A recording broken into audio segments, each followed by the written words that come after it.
Gandang umaga sa mga matutuwid na mananampalataya. Hindi tayo yung kalahating righteous, kalahating sinful. Tayo ay kumpletong matuwid. Tayo manalangin sa Panginoon. Panginoon, maraming salamat muli na may tataguyod na naman, Panginoon, ng salita mo.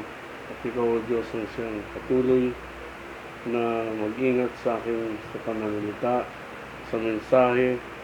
Ingatan mo, Panginoon, ang iyong lingkod upang maipahayag ng maayos ang salita mo. Sa mga nakikinig, ingatan mo sila, Panginoon. Maraming salamat sa pangalan ni Jesus. Amen. Kapag tinignan mo ang ginawa ni Jesus sa Song of Songs, sabi niya, "How fair art thou, the bridegroom, he speaks to the bride, the church. He says, there is no spot in you." The Bible says, "Husband, love your wives, even as Christ loved the church." And the way he loved the church, the Bible says, he gave himself for us on the cross, and that he might sanctify and present to himself a glorious bride by the sanctification by washing your work of the word. Kaya sabi ng Bible, mga lalaki, mahalin mo ang iyong asawang babae because Christ present bride to himself. Ang sabi ng Bible, this is called the washing of the water of the word. He speaks to her like this: you are all fair, all lovely. Ang ganda ng pinapakita ng Song of Songs. Church, sabi ni Jesus, your love is better than wine. The bride says it's better than wine. And wine is intoxicate, and wine a luxury during the time of the Song of Songs. He always supersedes us. He always does things exceeding us. Yung ibang mga magulang, dinadala nila ang kanilang anak kay Jesus para patungan lang ng kamay. Pero ang sabi ng Biblia, ang dahilan ng paglapit nila ay para mahipo si Jesus, ang kanilang mga anak. Pero ang ginawa ni Jesus, niyakap niya ang mga bata. He always exceed us. Hindi niya sasagutin ang panalangin mo, kundi sobra-sobra ang tugon niya sa iyong panalangin. Yan ang ating Panginoong Jesus. Makita mo ang maturity ng bride dito sa Song of Songs. Ang unang niyang sinabi is a passive ways.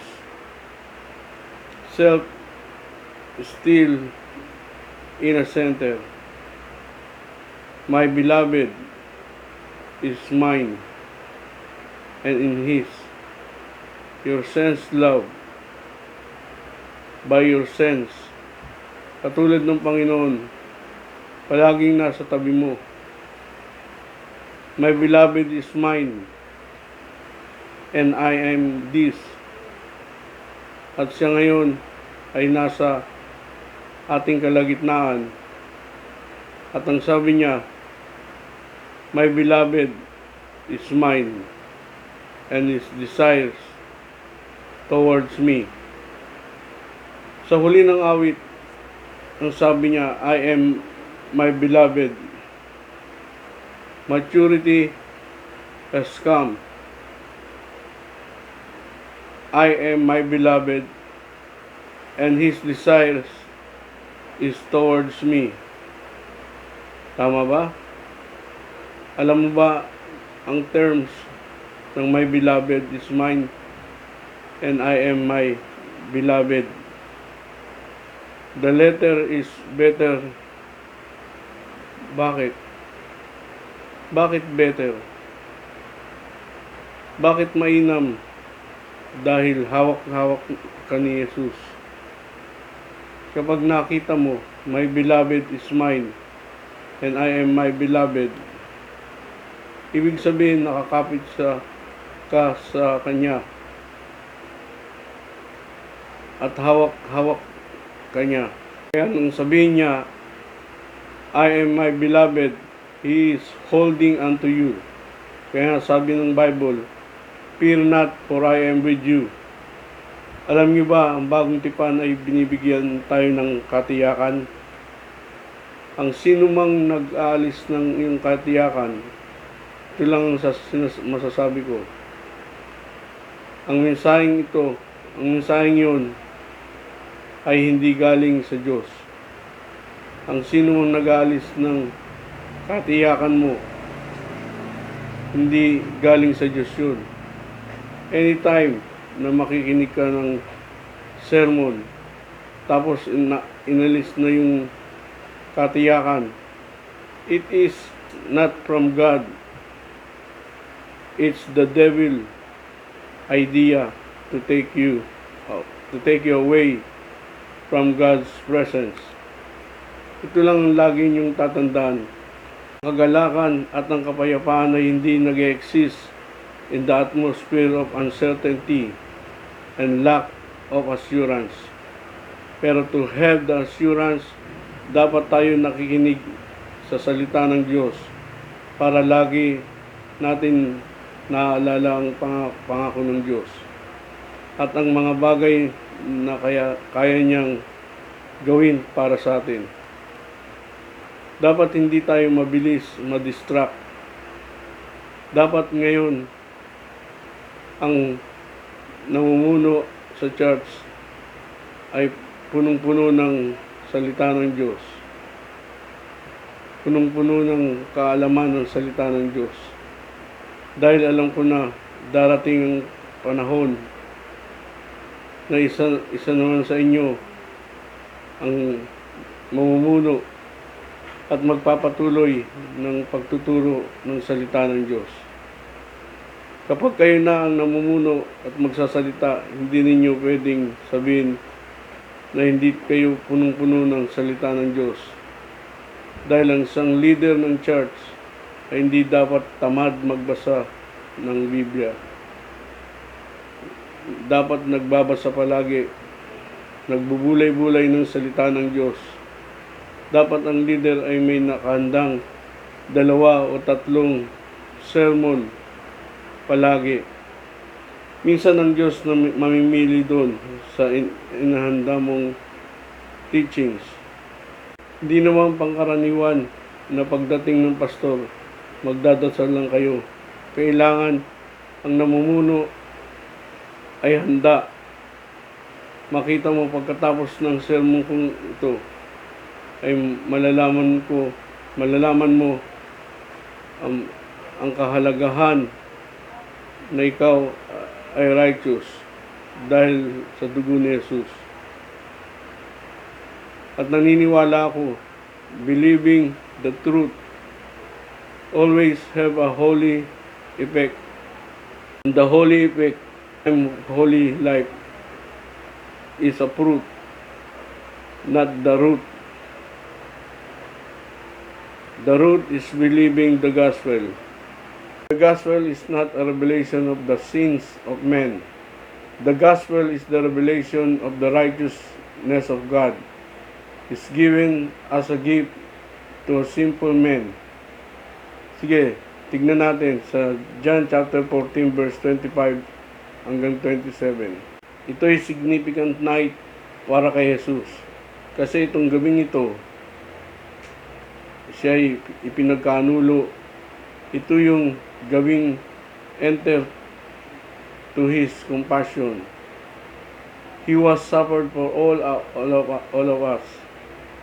na ito'y narinig ng mga alagad kay Jesus. But the Advocate, the Holy Spirit, whom the Father will send in my name, will teach you all things and will remind you of everything I have said to you. Peace I leave with you. My peace I give you. I do not give to you as the world gives. Do not let your heart be troubled and do not be afraid. Ang dahilan kung bakit sama-samang inilagay diyan dahil sa verse 27 talks about Jesus' last will. Ang pinakamalaking kaloob na iniwan niya ay ang kapayapaan. Ang ating Panginoon ay tinatawag na Hari ng Salem. At ang Salem, ibig sabihin sa Hebrew ay peace. Melchizedek, King of Righteousness, King of Salem, King of Peace. At tinawag din siyang Sher Shalom, the Prince of Peace. Si Jesus ay naglalakad ng may kapayapaan. Ito ay kontrolado niya. At minsan naglalakad siya at siya ay babatuhin. Lumakad siya sa kalagitnaan nila. Kahit isa walang nakasaling sa kanya. Ang dyablo ay gumawa ng bagyo nung siya ay natutulog.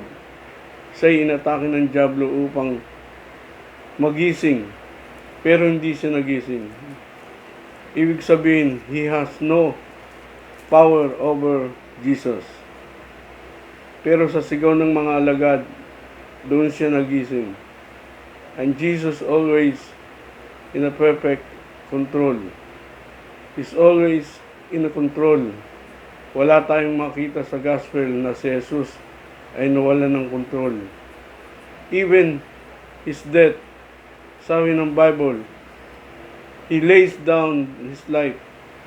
Tingnan nyo. They try to stone him. They cannot touch him hanggang ibigay niya ang kanyang buhay. Doon sa halawanan, doon siya nagpasya na ibigay ang kanyang buhay bilang hain sa ating mga kasalanan. But He is always in control. Yan ang dahilan kaya He is so powerful. He walks in the shalom peace of God. Ngayon, dapat natin tatandaan, hindi kinausap ni Jesus ang kanyang mga alagad ng Greek. Kasi ang kanyang mga alagad, lahat ay mga Hudyo. So, obviously, he was speaking Aramaic, Hebrew, ang kanyang mga alagad. Kaya sabi niya sa kanyang mga alagad, my peace, hindi pangkaraniwang peace. Ito yung tinatawag na shalom. Ibig sabihin sa Hebrew, in shalom, wellness, wholeness, completeness, as well as peace in heart and mind. Sabihin natin, wellness, wholeness, peace of mind is not just a peace of mind. Ngayon, doon sa English, kapag sinabing peace, remain peace of mind. Absence of strife in our heart. Pero sa mga Hudyo, shalom means every part of you is well. Spirit, soul, and body. Sabi ng strong definition nila, shalom ay kalusugan ang number 1. Then prosperity, shalom. Nang sabihin ng Panginoon, shalom, I will leave you. Wala nang ibang shalom, but my shalom. The one you saw me leaving in the one you saw me sleep in the boat, the one you saw we walk right in the midst of the people who stoned me. The devil cannot touch me because I was walking in it. That shalom, shalom I give to you. And the Lord lives behind, and the Lord lives you. Hindi ito yung kapayapaan na ibinibigay ng sanlibutan. Kapayapaan na galing sa yoga, meditation, hindi ganun. Na hihinga ka ng malalim at unti-unti mong ibubuga yung hininga mo. Hindi ganun. Ang ating kapayapaan has God to works in the midst of the storm. Ang ating kapayapaan ay hindi nakadepende sa forma ng tao. Hindi tayo laban sa mga yoga o mga exercise na ganyan. Ang sinasabi ko lang, ang kapayapaan na galing sa Diyos ay hindi nananakaw. Kaya ang diablo, kaya niyang maapektuhan ng sirkunstansya, but you cannot affect your heart. Nasa iyo na lang kung papahintulutan mo na paapekto. Pero pansinin nyo, once he says, peace I leave with you, my peace I give to you. Then he says, let not your heart be troubled, neither let it be afraid. It's one thing to be afraid. It's one thing to be troubled. Pero huwag mong hayaan ang takot at pangamba ang mag-ooperate sa puso mo. Let not your heart be troubled. Ngayon, our part is to be responsible. Kung lalakaran na ba natin itong kapayapaan ito na iniiwan ng Panginoon, kung hindi mo paniniwalaan, you will not receive it. The things is this, let not your heart, ngayon, the Lord cannot let not your heart for you. Your wife or your husband cannot let not for you. I cannot let not for you. You're going to let not your heart, your own heart, be troubled. Neither let it be afraid. Ang daming tao ngayon, ang binabantayan nila, ang kanilang mga finances, ang kanilang mga negosyo, lalo na ngayon nagkaroon ng virus. Takot na takot ng maraming tao.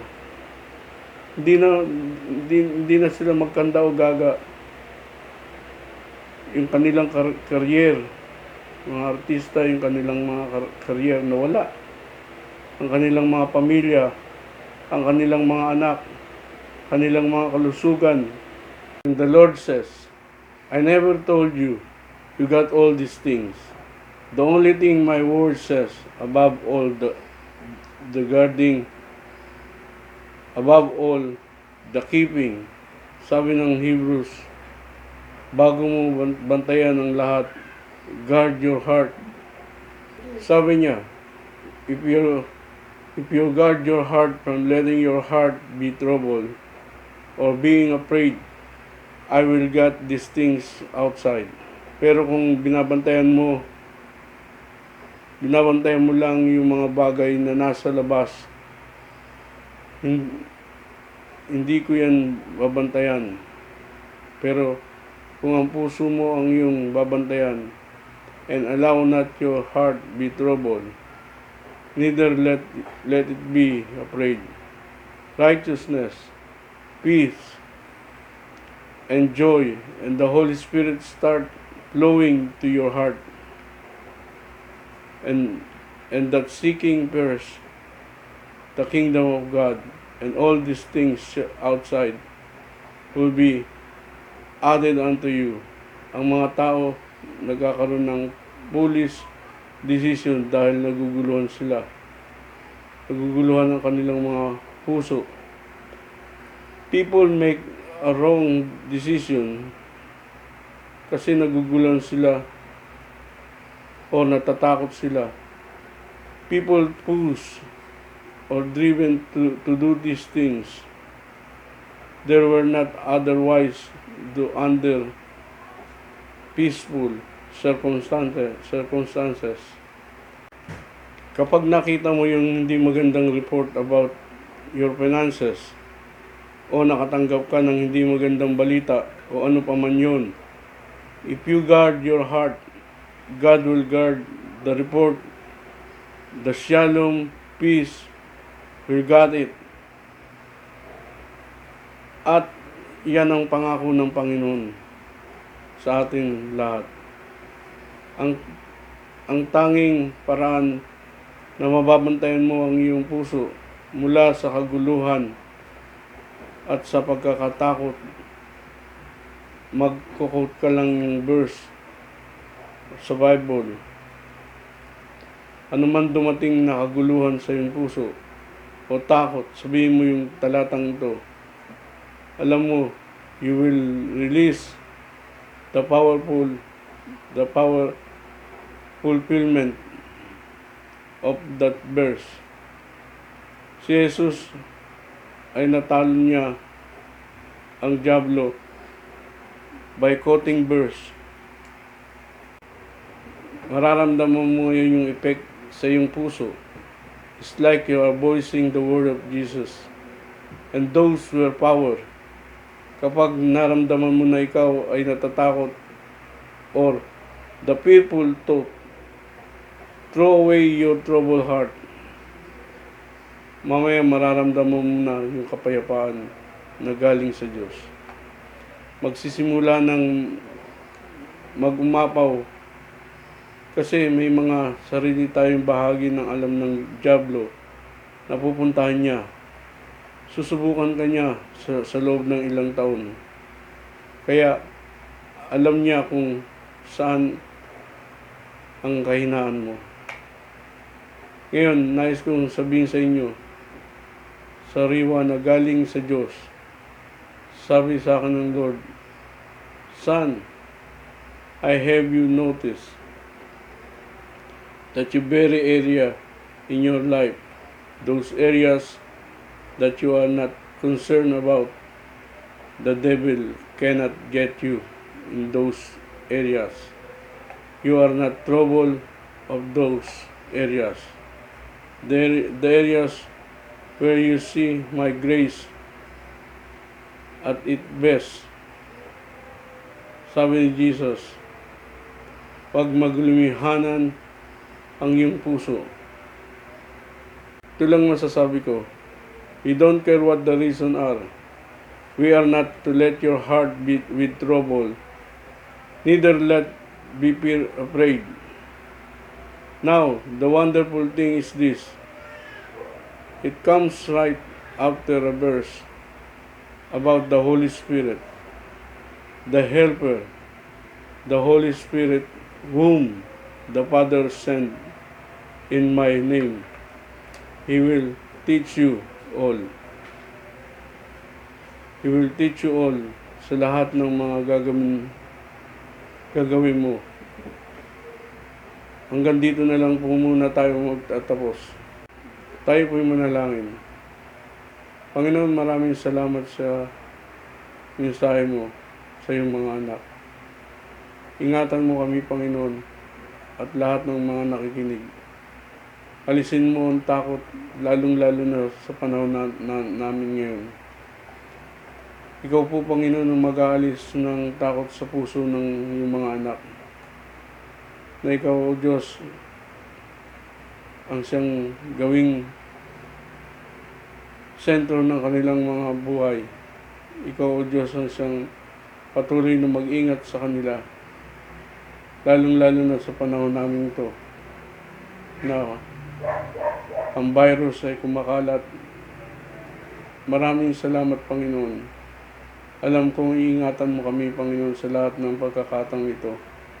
Sa pangalan ni Jesus, lahat ng mga anak ng Diyos ay balutin ng iyong banal na dugo. Sa pangalan ni Jesus.